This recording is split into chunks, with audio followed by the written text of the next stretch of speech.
Would I repurchase this for 100 Singapore dollars? So I can just did examine. Hello my friends, we are back with a good old monthly beauty favorites for the month of June, and I got a good mix of hair care, makeup, and specifically a makeup tool that I want to share with you guys as well. For the record, whatever's going on my skin here is just my skin being itchy, alright?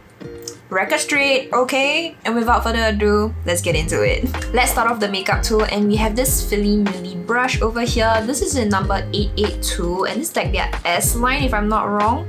And this is supposedly a contour and blush brush. It's synthetic bristles, but it just feels so soft and it doesn't feel pokey on the skin. I love it so much, and I love to do this as well. It's like very jiggly. I can see why this is great for blush, but honestly I've been using it as a loose setting powder, so I've been using it like this, and I'll just like dab it over here, and it just sets my makeup beautifully, and I've been loving this so much.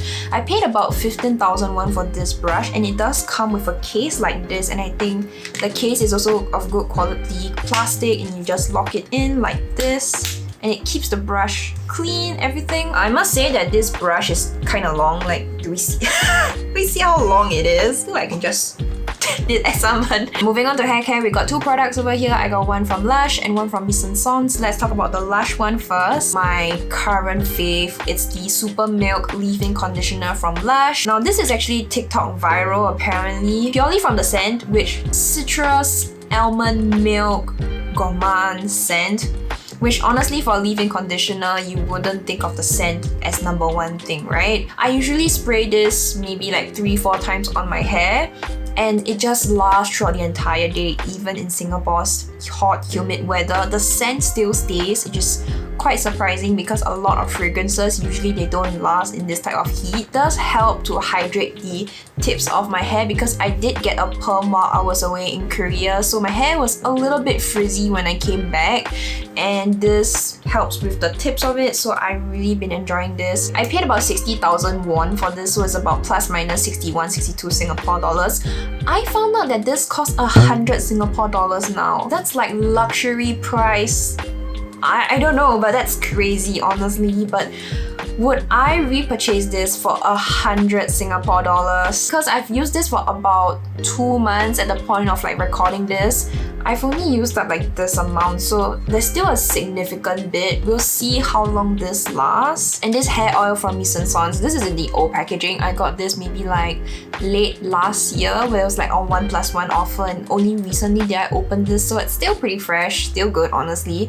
This is the styling version. Ever since I permed my hair, right, I realized I have to put in like products to make sure the curls actually curl, because if no product is inside, in Singapore's humidity, the curls just go whoop, and there's nothing to it, so it looks very flat. I realized this hair oil in particular is significantly lighter than the other hair oils that I do have on hand, so it actually helps to retain the curl and the shape of the hair, and I actually really like it. And even when I go to sleep with this and I wake up, my hair is still rather curled per se, and it looks more bouncy as well, so this has been great. So normally what I'll do is I'll go in the Super Milk first, the leave-in conditioner, and I'll give like 3-4 spritzes. Then I will use this hair oil, run it through the length of the tips, and afterwards I'll just blow dry my hair. If I'm feeling up for it, I might spritz a little bit more of the Super Milk once my hair is dry, just for the extra scent. Moving on to the makeup products, I got 4 of them, and 2 of them I actually did feature them already in the warm versus cool video. Can you guess which one it is? I'll give you a moment to think about it. And it's the Rom&nd Better Than I palette. This one is in number 6 Peony Nude Garden. I have been enjoying this palette purely for the fact that this is kind of leaning more towards the mauvey side of things, but making it very wearable for daily wear. I do agree that this palette leans tonally a little bit more on the lighter side of things compared to the initial 4 Rom&nd Better Than palettes. Because tonally they are lighter, it's very easy to create lighter eye looks, and normally lighter eye looks, it's more suitable for daily wear. It's not so dramatic, and it's just easy to mix and match with daily makeups. Also, this white glitter over here actually is a white to pink flip, but this is a little bit more on the chunkier side of things. I do get a bit more fallout with this, so that's one thing I want to point out. But still, overall the palette, it has been great, very easy to work with. The mattes here really does help to build out that mauvey daily wear eye look, and these two glitters are like just nice little additions. Like you just pop it on the eyes and you're out the door. You don't really have to like think too hard. But obviously if you love shimmers and glitters like I do, you can always go in with another palette, but for daily wear, honestly, these two, they're just kind of like good enough. Also mentioned in my warm versus cool video is actually from Too Cool for School, Art Class by Rodin, and this is the shade Modern. I think having this cool tone contour shade is really helpful. I do have it on my face today, especially around the hairline, the chin, as well as my neck. I had to bring down the foundation to my neck because I'm using number 21. Again, this is the Laneige Neo Matte Cushion if you're curious, and it does help out to, you know, kind of give the chiseled look and, you know, not look so chubby wubby. I do use this even with number 23 foundations and maybe just like warmer foundations. I use this as well. It does pull a little bit more grey, but I still can kind of get away with it, so this has been great. Because the only other contour palette that I really have is really the Peripera ink shading.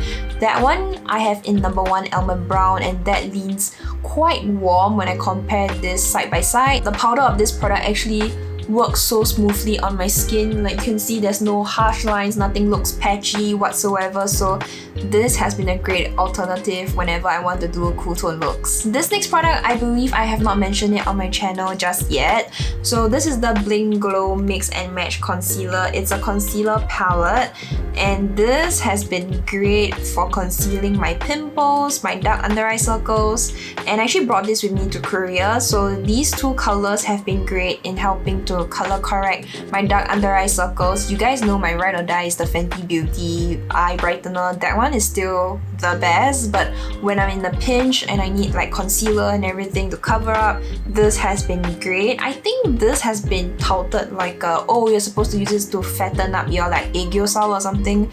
I don't use it as such. I use it really just to like conceal pimples, acne scars, and dark under eye circles. This has been great. It adheres well to the skin, and because it's in like a little like pan pot kind of thing, right, it's a little bit more stiffer, a little bit tacky as well, so it's not slippy slidey as much as compared to a liquid concealer, so it adheres much better, especially for the nose. I realized that when I use concealers like this for the nose, it adheres so much better, and the makeup base around the nose ends up not looking patchy. So this has been great. I really like this, and I don't think a lot of people are talking about this as much.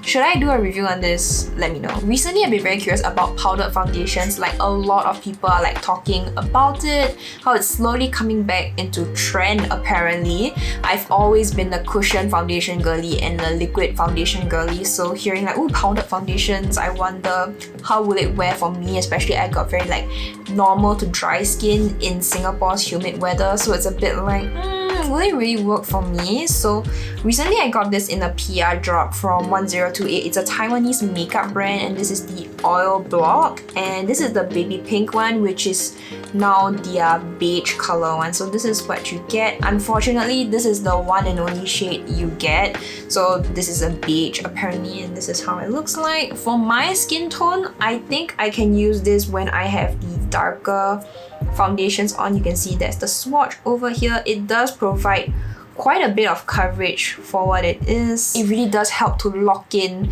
the foundation base, because throughout the entire day after using this, right, I don't really see a need to touch up. I've actually been a huge fan of the baby blue one. Wait, let me go and get that. So we got the baby blue one here, and then we have the beige one over here. You can see the blue one has a bit of like a bluish tint to it, so I don't know about that. I never had an issue with this, honestly. Baby blue one has been my go-to when I bring it out when I want to like touch up, especially around the nose when like sweat and things like that. This has been great, but to add on like more coverage, the beige one has been fantastic as well. I believe this retails for about 12 Singapore dollars. I paid $10 for this, so I was on discount, like 10-20% discount. So for $12, I think it's not too bad. Plus the fact that it's small, compact, plus it comes with a mirror here and a puff. I think it's not too bad, and it's very compact and sturdy as well. Fits in the palm of my hand, and yeah, I love carrying this around with me nowadays. Let me know what are your makeup favorites favorites or beauty favorites for the month. I love to talk to you guys. And if you enjoyed the video, please help me out. Leave a like, subscribe down below. I love to see you around. And if you like to check out this video over here, this is the warm versus cool video where I do a half and half face of warm makeup versus cool makeup. Which one looks better? I honestly have no clue till today. So you can watch this video over here and I'll see you guys over there.